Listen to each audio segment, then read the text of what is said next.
Viral po kamakailan ang pag-uga ng tulay sa pagitan ng Biliran at Leyte. Bakit ito tila umaalon at ligtas pa kayang daanan? Kuya Kim, ano na? Tatawid ka pa ba kung ang tulay na iyong dapat nadadaanan is tulang umaalon?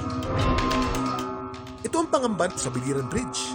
Na-videohan kasi sa linggong ito ang di pangkaraniwang pag-uga ng nasabing tulay. Ayon sa Biliran District Engineering Office, normal naman daw sa mga steel bridge gaya ng Biliran Bridge na umuga o gumalaw. It has internal or external forces like for example, yung wind at saka yung mga moving loads natin. Pag fix yan, ang mangyari, magkakrack yung ating mga simento. Pero matapos ang sinagawa nilang inspeksyon, May mga bridge component tayo na nagkaroon ng corrosion at saka yung tinatawag natin na mga joint or mga bolt na naging nag-loosen dahil din sa mga moving loads. ang tanong, ligtas nga bang tawiran ang mistulang umaalong tulay?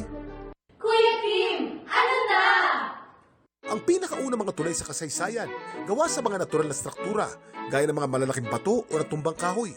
Pero ang pinakaunang mga tala ng paggawa ng mga tulay ay maaaring itrace sa Babylon noong pang 4000 BC. Ang tinuturing naman na pinakaunang tulay na nakatindig sa hanggang ngayon, ang Kazarma Bridge o Arkadiko Bridge sa Greece na ginawa pa noong 1300 BC. Samantala, matapos ang sinagawang inspeksyon sa Biliran Bridge, Safe yung bridge natin sa mga dumadaan ng mga tao na mga hanggang 5 tons lang muna. Yung ating mga heavy vehicles, they are not allowed to pass muna sa bridge. at para pansamantalang makatawid ang mga sasakyan na higit 5 tonelada ang bigat habang inaayos ang tulay, Lahat ng mga heavy equipment isinakay sa barge papunta sa kabila. ito po si Kuya Kim at sagot ko kayo, 24 oras.